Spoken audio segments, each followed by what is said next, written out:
একটানা ২১ ঘণ্টার বৈঠক, কিন্তু শেষ পর্যন্ত কোনো চুক্তি হল না। তো এই টানটান উত্তেজনার পর কে জিতল আর কেই বা হারল, চলুন দেখা যাক।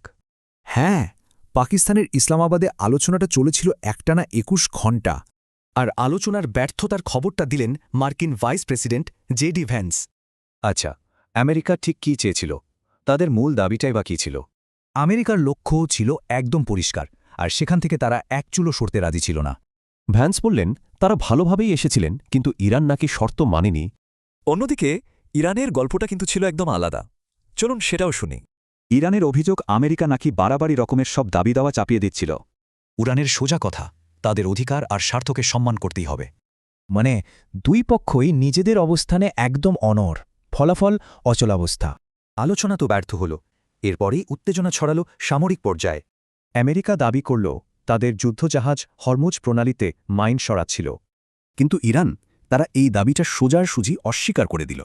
আর এই উত্তেজনার মধ্যেই এলো মার্কিন প্রেসিডেন্টের একটা বিস্ফোরক মন্তব্য। ট্রাম্পের এই বার্তাটা যেন পুরো অঞ্চলের পরিস্থিতিকে আরও জটিল করে তুলল।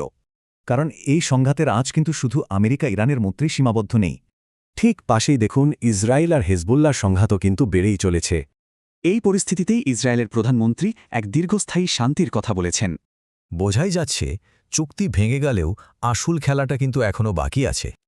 এখন প্রশ্ন হল, এই খেলার পরের চালটা কে দেবে? আমেরিকা, ইরান নাকি অন্য কেউ?